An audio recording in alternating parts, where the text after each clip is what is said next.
واقعہ، ایک لڑکی تھی، ان کو ان کا شوہر روز پیٹتا تھا، اتنا مارتا تھا۔ ایک دن شکایت لے کر اللہ کے رسول کے پاس آ گئے اور کہا اللہ کے رسول، جب میں نماز پڑھتی ہوں تو میرا شوہر مجھے روز مارتا ہے، روز پیٹتا ہے، ڈیلی ڈنڈا چلاتا ہے، ڈیلی مجھے مارتا ہے، اور جب میں نفلی روزہ رکھتی ہوں تو روزہ توڑوا دیتا ہے۔ اللہ کے رسول سے شکایت کی، آپ نے کہا تمہارا شوہر کون ہے؟ ان کو شوہر دکھایا کہ یہ میرا شوہر ہے۔ اچھا اے فلاں، تمہاری بیوی تو غلط کام نہیں کر رہی، یہ نیک کام کر رہے، تو تم اپنی بیوی کو کیوں مارتے ہو؟ اس واقعے کو بھی غور سے سنیے، کیوں مارتے ہو؟ اس نے کہا اللہ کے رسول آپ پوچھ لیجئے کہ کب میں مارتا ہوں اور کب میں روزہ توڑوا دیتا ہوں۔ اللہ کے رسول میں اس کو اسی وقت مارتا ہوں جب وہ نماز لمبی کر کے پڑھتا ہے، پوری رات نماز پڑھتی ہے۔ اللہ کے رسول میں جوان آدمی ہوں، مجھے ہم بستری کی ضرورت ہے، مجھے اپنی بیوی سے ملنے کی ضرورت ہے، جوانی کا وقت ہے، کنٹرول نہیں کیا جا سکتا ہے، میں انتظار میں رہتا ہوں کہ کب میری بیوی نماز پڑھ کے آئے، کب میری بیوی نماز سے فارغ ہو کر آئے اور میں اپنی بیوی سے ہم بستر ہوں، میں اپنی بیوی سے ہم بستری کروں۔ اللہ کے رسول مجھ سے دیر تک انتظار نہیں کیا جاتا ہے، اس لیے میں ان کو مارتا ہوں اور کہتا ہوں دیکھو اسلام میں 3 آیتیں پڑھ کر ہی اگر نماز پڑھ لی جائے تو کفایت کر جائیں گی، نماز ہو جائے گی، اس لیے تم نماز میں لمبی صورتیں نہ پڑھا کرو اور جلدی کیا کرو، تاخیر نہ کیا کرو، نماز لمبی نہ کیا کرو۔ اچھا یہ بتاؤ کہ روزہ کیوں توڑوا دیتے ہو؟ اس نے کہا اللہ کے رسول میں جوان آدمی ہوں، یہ ہمیشہ نفلی روزہ رکھتی ہے، ہمیشہ نفلی روزہ رکھتی ہے، اس کا مطلب یہ ہے رمضان مہینے کے علاوہ بھی اور مہینے میں روزہ رکھتی ہے۔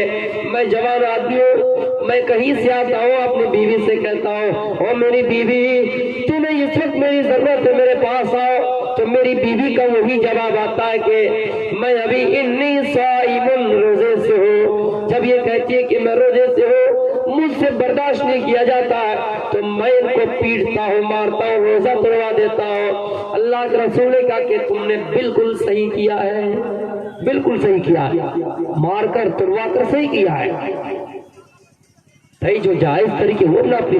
آپ یہ نہ سمجھیے کہ میں یہاں تک ہاتھ دھونے کے بجائے یہاں تک دھو لوں، یہاں تک دھونے کے بجائے یہاں تک دھو لوں، یا پورا بدن۔ اسلام آپ کو یہ نہیں کہتا ہے کہ آپ یہاں تک دھوئیے۔ ایک مثال تتکال کے لیے، اسلام کہتا ہے کہ اسلام میں جو چیز ہے وہ اپنائیے۔ آپ کہیں گے پورا بدن ہی دھو لیں گے زیادہ پاک ہو جائیں گے، ایسی بات نہیں ہے۔ اسلام میں گائیڈ لائنس متعین ہے، جس چیز پر دستخط نہ ہو، ہم نے کاؤنٹر پہ ٹکٹ لیا اس میں سرکاری مہر ہے ہی نہیں تو اس چیز کی کوئی اہمیت رہے گی؟ ہم نے 5 کی جگہ 50,000 دے دیا، 500 روپے تو کوئی اہمیت رہے گی نہیں رہے گی۔ تو میرے بھائیوں جو جائز طریقے ہیں وہ اپنائیے، اسلام میں ہے وہ اپنائیے۔ اسلام کہتا ہے کہ میں جو کچھ دوں وہ لو، ایسا نہیں کہ تم سمجھو کہ اس میں زیادہ نیکی ہے اس میں زیادہ کر لو، ایسی بات نہیں۔ تو ایسا معاملہ پیش آ گیا تو اللہ کے رسول نے کہا لا تصوم المرأة وبالها شاہد الا باذنہ، کوئی عورت نفلی روزہ اپنے شوہر کے بغیر اجازت کے نہ رکھے۔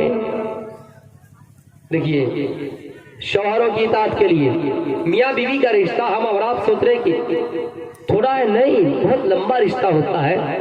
کیا کہا؟ نفلی روزہ کوئی عورت اگر رکھنا چاہے اس حال میں وبالها شاہد، کہ ان کا شوہر ان کے گھر میں موجود ہے، وہ بغیر پرمیشن کے بغیر اجازت کے نہیں رکھ سکتی ہے، اس لیے کہ شوہر اگر انہیں پرمیشن دے تو صحیح ہے ورنہ صحیح نہیں ہے۔ یہ دعوے کے ساتھ میرا فتویٰ رہا میرے بھائیوں، عورت اگر نفلی روزہ رکھنا چاہے تو اپنے شوہر سے اجازت لے۔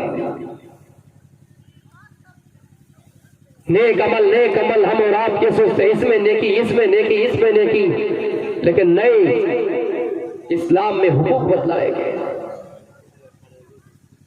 قریب کا پیسہ مار کر ہم نے مسجد میں دے دیا، مدرسے میں دے دیا، ہم تو دان ہی کر رہے ہیں۔ اگر آپ کسی سے چرا رہے ہیں ان کی سزا آپ کو پہلے بھگتنی پڑے گی۔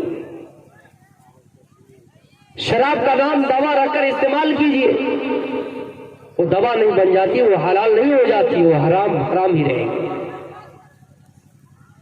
اس زمانے میں لوگ نیک عمل کیا کرتے تھے. من عمل صالحا من ذکر او انثى, جو مرد نیک عمل کرے, جو عورت نیک عمل کرے. اسی طرح